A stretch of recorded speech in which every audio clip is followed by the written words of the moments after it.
Yeah.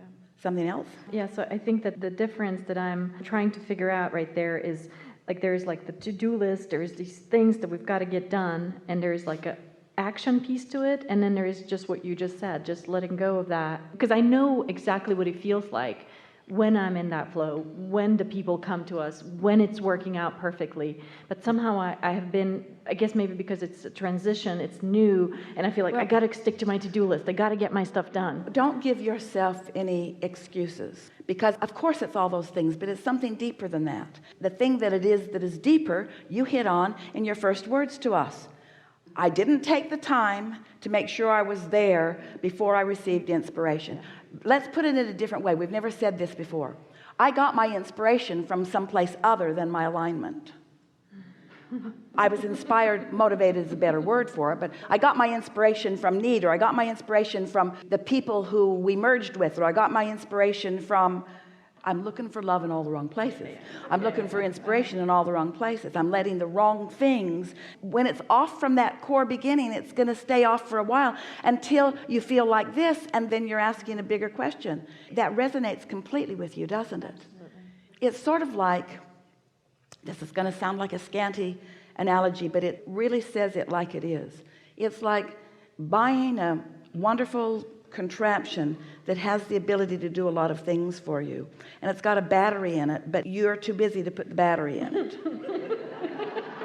So you didn't put the battery in it, but you've got the instruction book out and you're doing everything else. You're pushing all the right buttons, you're doing every single thing that the manual says, and the damn thing is not giving you the results that you want because you didn't put the battery in it. You didn't hook up to the power. You didn't hook up to the energy. And so do that first thing. Put the battery in. When you wake up in the morning, get the power turned on.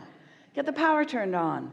And then once you're in sync with that, ideas will start flowing. Ideas will start flowing, and oh, do they feel good when they flow. We understand what it's like to be fully integrated in life with so many demands being made of you, and feeling like you need to respond to those demands. Jerry would say to Esther, let's meditate and then take a walk. And Esther would say, I don't have time to do that. See my list? This is the list that I'm using to justify my existence today. And nowhere on it does it have time for that. And we say you don't have time not to do that, because when you turn the power on, then you've got this leverage. Then you're tapped in to the universal Google. You're tapped into the universal navigational system. You're tapped into the universal concierge in the sky. You're tapped in to all of the right impulses and all the right timing and all of the right things that come out of your mouth. You're tapped into all of that. But until you do that, you're just sort of bumbling around on an equal par with the other crazy people that you share your world with. Yeah. You see, 100%.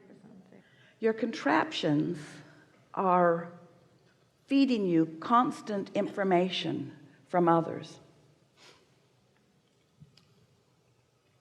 Turn them off for a little while.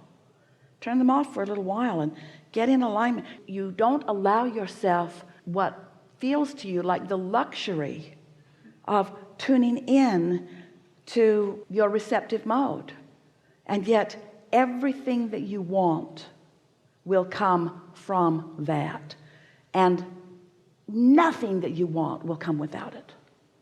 It's just puny, paltry bits and pieces and snatches of the good stuff that you want, while the flow, the true flow, you are depriving yourself of.